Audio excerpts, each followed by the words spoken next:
there's a scripture where David says, I said I wasn't going to speak about my discomfort, and my bones waxed old.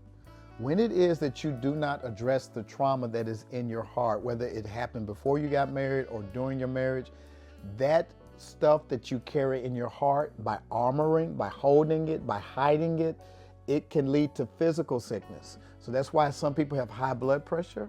That's why some people, have anxiety attacks. Some people are restrictive because there's no flow. You won't let it go.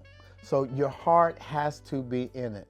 Psalm 38:9 says, "You, Lord, know every one of my deepest desires. The Lord reads and knows the deepest longings of our hearts. Nothing can be hidden from him. What we cannot speak about, he already knows." Not only should God know, God knows what's in your heart, Right. but your spouse should too.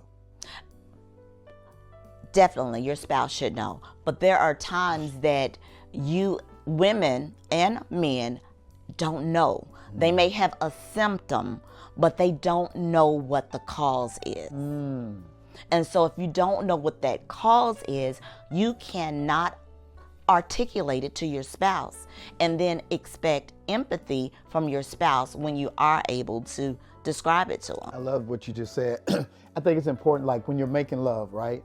And you're into it, you're having pleasure, and then all of a sudden something pops in your head, some negative thought, and you get out of the moment, and your spouse is like, "What's wrong?" You're like, I'm all right."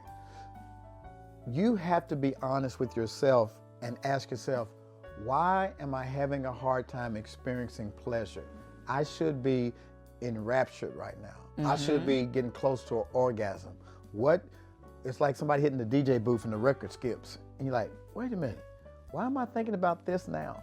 That's the kind of stuff where you have to go in your heart and do a heart scan and say, what is this? What's the root of this? Right. You understand what I'm saying? And the scan should not take place in the midst of the act. No. Because this is afterwards. Yes, afterwards, maybe even the next morning, it's revisited with some pillow talk to say, last night, blah, blah, blah happened, and I thought about this. If you weren't able to work through it yourself, if it's something that needed to be shared with your spouse at the time. That's so good. The heart is the bridge between the physical world and the spiritual world.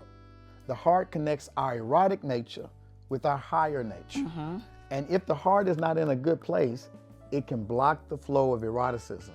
So as much as you want to be freaky, as much as you want to swing off the chandeliers, if your heart has got some unresolved issues, if you have not metabolized your clean pain and processed your pain, it's going to block the flow of your heart chakra. So you got to make sure that that's unblocked.